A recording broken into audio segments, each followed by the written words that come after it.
intelektual dan obrolan seru inspirasi OSIS. Jangan lupa subscribe. Sebelum lanjut, tekan dulu tombol loncengnya. Assalamualaikum warahmatullahi wabarakatuh. Halo guys, selamat datang di channel YouTube SMK Negeri 1 Muara Wahau bersama saya Aisyah Jessica sebagai host. Nah guys, kita kedatangan bintang tamu nih, yaitu Ibu Nimade Atyani SAG MPD. Selamat sore Bu. Selamat sore. Bagaimana nih kabarnya hari ini? Hari ini luar biasa. Luar biasa, wah panas sekali Bu Iya. ya. Meskipun panas tapi ya masih bisa Tetap semangat. tetap semangat. Benar. Gimana Bu perjalanannya ke Muara Wahau? Wow. Lancar ya? Perjalanannya Atau lancar. ada Luar biasa di jalan kita. Yang paling berkesan di jalan itu kita ketemu sama, kita nyebutnya bocah-bocah ya. bocah-bocah? Bocah-bocah itu monyet-monyet yang Oh iya, banyak di pinggir jalan di memang Bu. jalan. Dan memang kita ada momen untuk Gimana ya? masih makan monyetnya itu jadi berkesan. Gimana reaksinya Bu waktu ngelihat ada monyet di pinggir Bener jalan? banget, bener banget. Terus kita tapi nggak berani buka kaca mobil sampai lebar, dikit aja kita lemparin. Ternyata banyak banget. Banyak Bu. Selamat datang nih Bu di acara podcast Geniosis, Generasi Intelektual dan Obrolan Seru Inspirasi Ya, terima kasih. OSIS. Saya senang banget. Iya, nah ada beberapa pertanyaan yang akan Ibu jawab secara langsung, yaitu kurikulum Merdeka itu seperti apa? Bisa dijelaskan ke penonton semua? Oh iya, ya. Perkenalkan saya Ibu Nimade Atyani dari SMA Negeri 1 Bontang.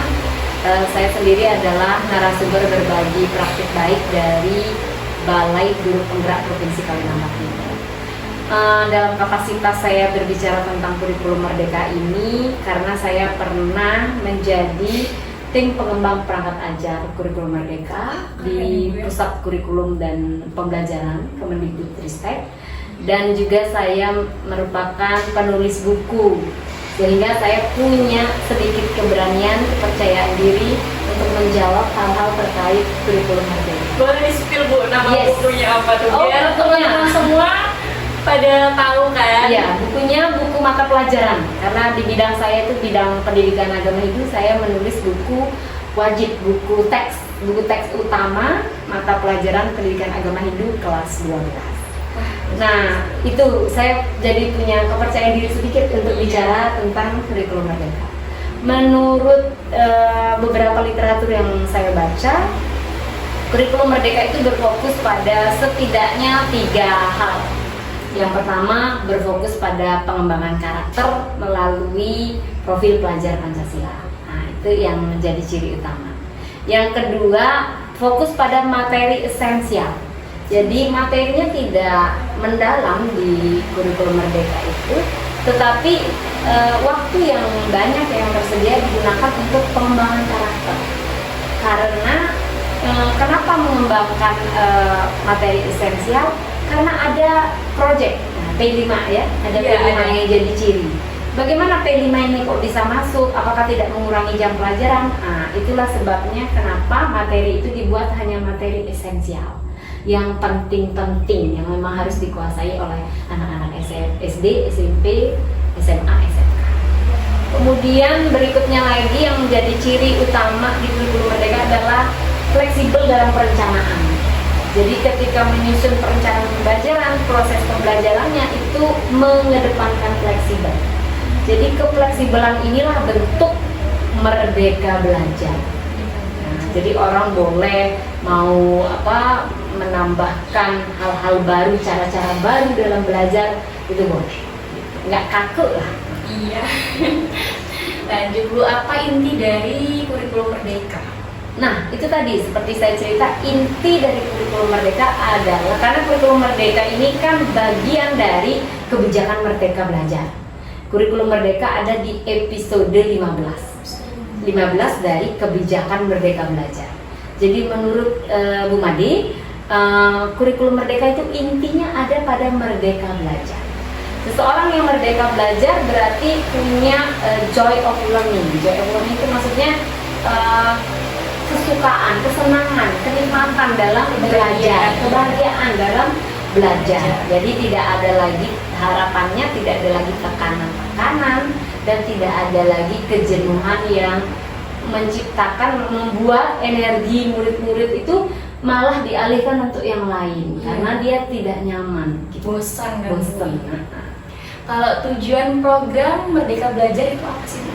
Tujuan dari program Merdeka Belajar itu sebenarnya menciptakan pendidik atau murid-murid maupun guru ya, guru pendidik, peserta didik, murid-murid untuk menjadi pembelajar sepanjang hayat. Itu tujuannya. Dan menjadi pembelajar sepanjang hayat itu tidaklah dibatasi oleh ruang-ruang kelas. Itu tujuan pertama. Artinya orang boleh belajar dari mana aja, di mana saja, dan kapan saja. Iya, betul sekali, Bu. Apa esensial dari Merdeka Belajar? Esensi dari Merdeka Belajar itu pengembangan karakter, fokus literasi dan numerasi tentunya, dan dalam pengelolaannya ya flexibility. Jadi itu intinya. Apa peran kurikulum Merdeka bagi guru dan siswa? Perannya nih, Bu. Perannya ya, guru dan siswa. Kurikulum itu ibaratnya seperti kuning telur. Kuning telur. Kenapa tuh, Bu? Jadi peran dari kuning telur ini kan sehat ya kalau dimakan. Tapi tidak akan bisa dimakan kalau kulit telurnya rusak. Jadi peran daripada guru dan murid adalah menjadi kulit telur. Gimana itu menjadi kulit telur? Berarti harus menjadi wajah dari kurikulum Merdeka. Jadi peran kurikulum Merdeka itu memberi wajah bagi bagaimana kita belajar di dunia pendidikan. Jadi murid-murid itu kalau misalnya tertekan belajarnya atau tidak ada banyak tidak happy dengan pelajaran, berarti dia belum merdeka dalam belajar kan, belum menerapkan kurikulum Merdeka. Jadi kurikulum Merdeka itu memberi peran sebagai inti dari wajah kita, wajah pendidikan kita di satuan pendidikan di sekolah. Jadi kayak sambil belajar tapi sambil bermain juga. Iya. Apa keunggulan dari kurikulum Merdeka? Ada banyak riset atau ada banyak praktik baik yang dilakukan oleh seluruh guru-guru di Indonesia ya, yang menceritakan bagaimana kontribusi atau bagaimana kurikulum Merdeka ini memberi dampak yang besar. Jadi kurikulum Merdeka itu memberikan kita manfaat atau memberikan kita keunggulan berupa kebebasan. Kebebasan dalam hafal sumber belajar. Bebas, kakak mau belajar dari YouTube, mau belajar dari web, kakak mau belajar dari mana aja boleh. Jadi keunggulan pertama adalah kebebasan dalam sumber belajar. Sesuai kemauan. Kedua, kebebasan dalam metodologi. Cara belajar. Bebas, kakak mau cara belajar seperti apa? Itu dibolehkan. Jadi letak daripada keunggulan kurikulum Merdeka itu memberi ruang yang besar kepada kita untuk berinovasi, berekspresi, mengembangkan pembelajaran, mau belajar di luar, mau belajar di dalam kelas, mau belajar di dengan non formal, informal, boleh. Senyaman. Apa bedanya K3 dan kurikulum Merdeka atau ciri khas dari kurikulum Merdeka? Ciri khasnya ya, pembedanya. Ini kalau kurikulum K13 fokus pada kompetensi. Kompetensinya, makanya dulu dikembangkan itu namanya C1, C2, C3 kompetensi. Fokus pada kompetensi. Sedangkan di kurikulum Merdeka itu fokus pada literasi. Itu cirinya. Jadi apakah ini bertentangan? Tidak bertentangan, tetapi titik fokusnya yang berbeda. Kalau dulu kita bagaimana mengembangkan kompetensi seseorang, sekarang bagaimana kita mengembangkan literasi seseorang.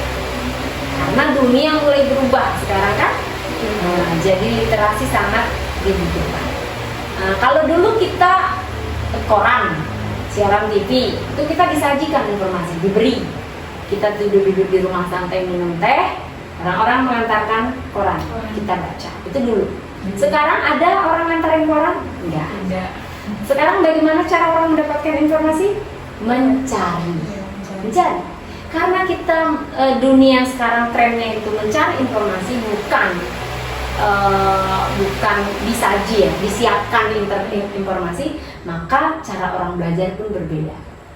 Maka cara belajarnya ya bukan lagi fokus pada kompetensi, tapi fokus pada literasi.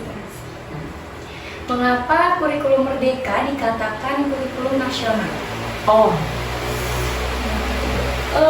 Sebenarnya gerakan untuk membawa kurikulum merdeka itu menjadi kurikulum nasional itu dilandasi oleh beberapa hal. Pertama, karena banyaknya orang yang mendukung kurikulum merdeka ini secara apa kita sebut, secara sukarela. Jadi sekolah-sekolah di manapun, terutama di provinsi Kalimantan Timur, menerapkan kurikulum menjadi sekolah IKM, maksudnya sekolah pengimplementasi kurikulum merdeka yang melaksanakan kurikulum merdeka itu secara sukarela dengan bentuk mandiri berubah, banyak sekali yang mandiri berubah. Jadi kalau penerapan kurikulum merdeka yang didanai oleh pemerintah itu namanya sekolah penggerak. Tapi kalau tidak didanai oleh pemerintah tapi menjalankannya mandiri secara sukarela disebut sebagai sekolah IKM, mandiri belajar, mandiri berubah, mandiri berbagi. Ini yang menunjukkan bahwa dorongan dari masyarakat, stakeholder, dari instansi dan lain sebagainya yang menerapkan ini sehingga mendorong orang-orang untuk merasakan keunggulan kurikulum merdeka dan mendorongnya untuk menjadikan kurikulum nasional. Itu yang kita tahu. Apa alasannya perlu beradaptasi terhadap perubahan kurikulum? Dengar alasannya. Alasan utamanya itu kakak gaya belajarnya dengan cara belajar, cara mendapatkan informasi dari kakak kelas 5 tahun yang lalu masih sama atau berbeda? Berbeda. Jelas berbeda. Jadi kenapa harus kita beradaptasi dengan perubahan ini? Karena itu tuntutan zaman. Jadi menurut Ki Hajar Dewantara bahwa pembelajaran itu harus disesuaikan dengan kebutuhan murid atau kodrat alami murid, dan yang kedua disesuaikan dengan tuntutan zaman atau kodrat zaman. Karena tuntutan zaman udah berubah, kita harus Berubah juga. Iya, iya seperti itu. Jadi mengikuti pada perubahan. Menurut WHO, Badan Kesehatan Dunia ya, orang yang disebut sebagai orang dewasa adalah orang yang mampu mengikuti atau mampu beradaptasi dengan perubahan. Jadi orang yang sehat secara mental adalah orang yang mampu beradaptasi dengan perubahan. Siapa yang nggak mau sehat secara mental?